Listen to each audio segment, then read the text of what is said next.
ರಾಜ್ಯ ಬಿಜೆಪಿಯಲ್ಲಿ ಮುಗಿತಾ ಇಲ್ಲ ಬಂಡಾಯ. ಬಿಜೆಪಿ ಹಾಗೂ ಜೆಡಿಎಸ್ ಪಾದಯಾತ್ರೆ ಮುಗಿದ ಬೆನ್ನಲ್ಲೇ ಈಗ ಬಂಡಾಯದ ಬಾವುಟವನ್ನು ಹಾರಿಸೋದಕ್ಕೆ ಒಂದಷ್ಟು ಚರ್ಚೆ ಕೂಡ ಆಗಿದೆ. ವಿಜೇಂದ್ರ ವಿರುದ್ಧ 10ಕ್ಕೂ ಹೆಚ್ಚು ಬಿಜೆಪಿ ನಾಯಕರು ಸಭೆಯನ್ನ ನಡೆಸಿದ್ದಾರೆ. ಬಿಜೆಪಿ ಜೆಡಿಎಸ್ ಪಾದಯಾತ್ರೆ ಮುಗಿತು, ಅದರ ಬೆನ್ನಲ್ಲೇ ಈಗ ಬಿಜೆಪಿಯ ರಾಜ್ಯಾಧ್ಯಕ್ಷ ವಿಜೇಂದ್ರ ವಿರುದ್ಧ 10ಕ್ಕೂ ಬಿಜೆಪಿ ನಾಯಕರು ಸಭೆ ನಡೆಸಿದ್ದಾರೆ. ರೆಬೆಲ್ ನಾಯಕರ ಸಭೆಯಲ್ಲಿ ಬಿಎಸ್ವೈ ಮಾಜಿ ಆಪ್ತ ಸಹಾಯಕ ಕೂಡ ಭಾಗಿಯಾಗಿದ್ದರು. ರಮೇಶ್ ಜಾರಕಿಹೊಳಿ, ಯತ್ನಾಳ್ ನೇತೃತ್ವದಲ್ಲಿ ಮಹತ್ವದ ಸಭೆ ಬೆಳಗಾವಿಯಲ್ಲಿ ನಡೆದಿದೆ.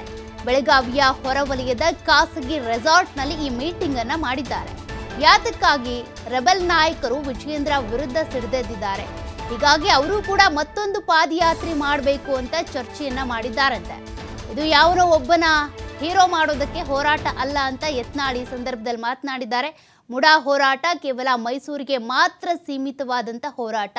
ಆದರೆ ವಾಲ್ಮೀಕಿ, SC ST ಹಣ ದುರ್ಬಳಕೆ ಇರ್ಬೋದು, ಇವೆಲ್ಲ ಇಡೀ ರಾಜ್ಯಕ್ಕೆ ಸಂಬಂಧಪಟ್ಟಂಥದ್ದು.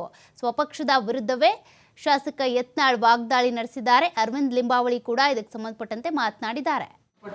ಅದು ಒಂದು ನಗರಕ್ಕೆ ಸಂಬಂಧಪಟ್ಟಿದ್ದು, ಅದೊಂದು ಇಶ್ಯೂನೇ. ಆದರೆ SCP TSP 25,000 ಕೋಟಿ, 187 ಕೋಟಿ ನಮ್ಮ ವಾಲ್ಮೀಕಿ ನಿಗಮದ್ದು. ಇದು ನಮ್ಮ ಮುಂದೆ ಅಂದ್ರೆ ದಲಿತ ವಿರೋಧಿ ಸರ್ಕಾರ ಅನ್ನೋದನ್ನ ನಾವು ಮನದಟ್ಟು ಮಾಡ್ಲಿಕ್ಕೆ ಭಾಳ ಒಳ್ಳೆಯ ಒಂದು ಹೋರಾಟ. ಇದನ್ನ ನಾವು ಹೈಲೈಟ್ ಮಾಡಬೇಕು. ಅದೊಂದು ಸರ್, ಮತ್ತು ಒಂದು ಯಾವುದೇ ಒಂದು ವ್ಯಕ್ತಿ ಆಧಾರಿತವಾದಂಥ ಹೋರಾಟ ಆಗಬಾರ್ದು. ಯಾವುದೋ ಒಬ್ಬನ ಲೀಡರ್ ಮಾಡ್ಲಿಕ್ಕೆ. ಇನ್ನೊಂದು ಹೋರಾಟ ಜನರ ಪರವಾಗಿದೆ. ಇನ್ನೊಂದು ಬಿಜೆಪಿ ಸರ್ಕಾರದ ಬರೀ ಮೈಸೂರಿಗೆ ಸಂಬಂಧಪಟ್ಟಿದ್ದು, ಅದು ಒಂದು ನಗರಕ್ಕೆ ಸಂಬಂಧಪಟ್ಟಿದ್ದು. ಅದೊಂದು ಇಶ್ಯೂನೇ. ಆದರೆ SCP TSP 25,000 ಕೋಟಿ, 187 ಕೋಟಿ ನಮ್ಮ ವಾಲ್ಮೀಕಿ ನಿಗಮದ್ದು. ಇದು ನಮ್ಮ ಮುಂದೆ ಅಂದ್ರೆ ದಲಿತ ವಿರೋಧಿ ಸರ್ಕಾರ ಅನ್ನೋದನ್ನ ನಾವು ಮನದಟ್ಟು ಮಾಡ್ಲಿಕ್ಕೆ ಭಾಳ ಒಳ್ಳೆಯ ಒಂದು. ಆತ್ಮೀಯರೇ,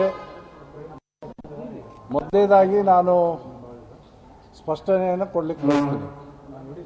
ಕೆಲವು ಮಾಧ್ಯಮಗಳಲ್ಲಿ ಇದು ಭಿನ್ನಮತೀಯ ಚಟುವಟಿಕೆ,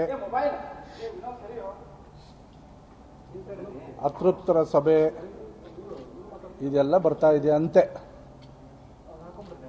ಇದು ಅತೃಪ್ತರ ಸಭೆ ಆಗಲಿ, ಭಿನ್ನಮತೀಯ ಸಭೆ ಆಗಲಿ ಅಲ್ಲ. ಎರಡನೇ ಸಂಗತಿ, ಬಿಜೆಪಿಯ ಬಲವರ್ಧನೆ ದೃಷ್ಟಿಯಿಂದ ವಿಧಾನಸಭೆ ಚುನಾವಣೆ, ತದನಂತರ ನಡೆದಿರುವಂಥ ಲೋಕಸಭೆ ಚುನಾವಣೆ,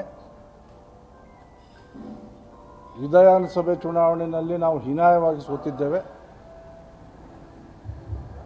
ಲೋಕಸಭೆ ಚುನಾವಣೆಯಲ್ಲಿ ಸ್ವಲ್ಪ ನಮ್ಮ ಸ್ಥಿತಿ